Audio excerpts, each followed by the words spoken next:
Marc, chapitre 10.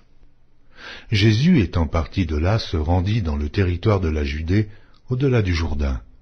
La foule s'assembla de nouveau près de lui, et selon sa coutume, il se mit encore à l'enseigner. Les pharisiens l'abordèrent, et pour l'éprouver, ils lui demandèrent s'il est permis à un homme de répudier sa femme. Il leur répondit, « Que vous a prescrit Moïse ?» Moïse, dirent-ils, a permis d'écrire une lettre de divorce et de répudier. Et Jésus leur dit, « C'est à cause de la dureté de votre cœur que Moïse vous a donné ce précepte. Mais au commencement de la création, Dieu fit l'homme et la femme. C'est pourquoi l'homme quittera son père et sa mère et s'attachera à sa femme, et les deux deviendront une seule chair. Ainsi, ils ne sont plus deux, mais ils sont une seule chair. Que l'homme donc ne sépare pas ce que Dieu a joint. » Lorsqu'ils furent dans la maison, les disciples l'interrogèrent encore là-dessus. Il leur dit, « Celui qui répudie sa femme et qui en épouse une autre commet un adultère à son égard.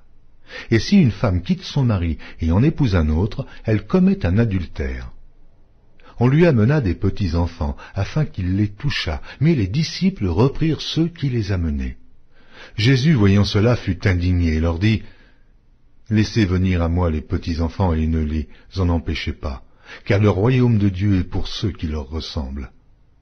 Je vous le dis en vérité, quiconque ne recevra pas le royaume de Dieu comme un petit enfant n'y entrera point. » Puis il les prit dans ses bras et les bénit, en leur imposant les mains. Comme Jésus se mettait en chemin, un homme accourut, et se jetant à genoux devant lui, « Bon maître, lui demanda-t-il, que dois-je faire pour hériter la vie éternelle ?» Jésus lui dit, « Pourquoi m'appelles-tu bon? Il n'y a de bon que Dieu seul. Tu connais les commandements.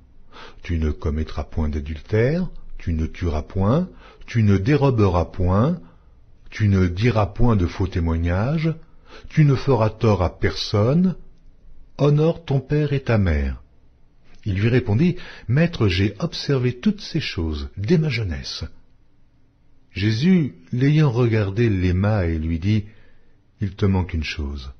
Va, vends tout ce que tu as, donne-le aux pauvres, et tu auras un trésor dans le ciel, puis viens et suis-moi. » Mais, affligé de cette parole, cet homme s'en alla tout triste, car il avait de grands biens.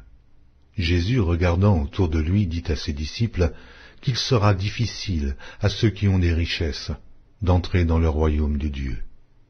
Les disciples furent étonnés de ce que Jésus parlait ainsi, et, reprenant, il leur dit, « Mes enfants, il est difficile à ceux qui se confient dans les richesses d'entrer dans le royaume de Dieu.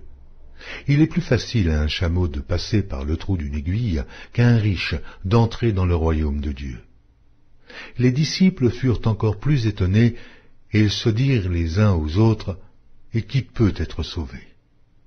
Jésus les regarda et dit, « Cela est impossible aux hommes, mais non à Dieu, car tout est possible à Dieu. » Pierre se mit à lui dire, « Voici, nous avons tout quitté et nous t'avons suivi. » Jésus répondit, « Je vous le dis en vérité, il n'est personne qui, ayant quitté à cause de moi et à cause de la bonne nouvelle sa maison, ou ses frères, ou ses sœurs, ou sa mère, ou son père, ou ses enfants, ou ses terres, ne reçoive au centuple présentement dans ce siècle-ci des maisons des frères, des sœurs, des mères, des enfants et des terres, avec des persécutions, et, dans le siècle à venir, la vie éternelle.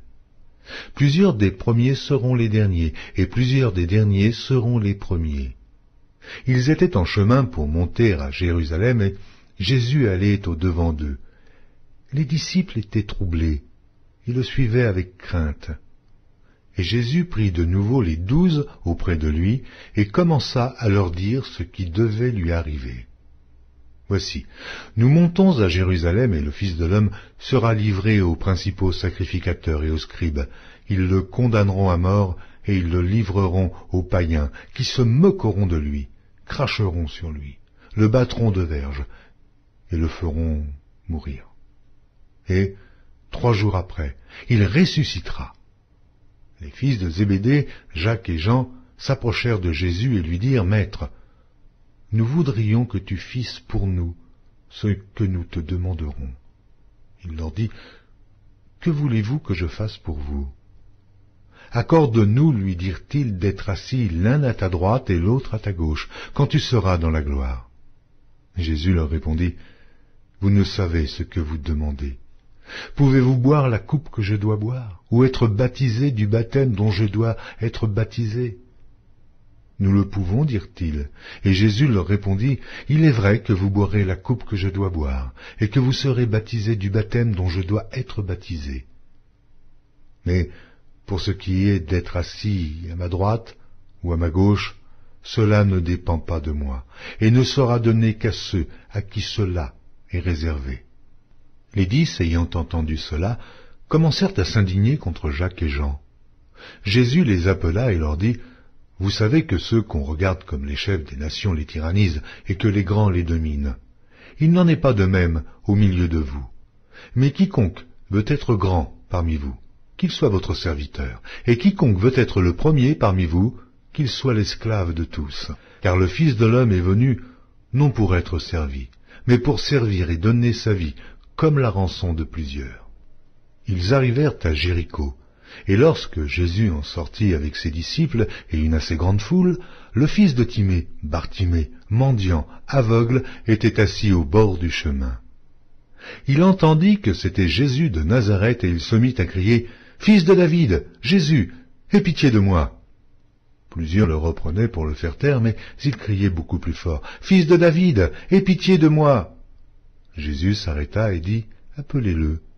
Ils appelèrent l'aveugle en lui disant « Prends courage, lève-toi, il t'appelle ». L'aveugle jeta son manteau et se levant d'un bond, vint vers Jésus. Jésus, prenant la parole, lui dit « Que veux-tu que je fasse ?» « Rabouni, lui répondit l'aveugle, que je recouvre la vue. Et Jésus lui dit « Va, ta foi t'a sauvé. » Aussitôt il recouvra la vue et suivit Jésus dans le chemin.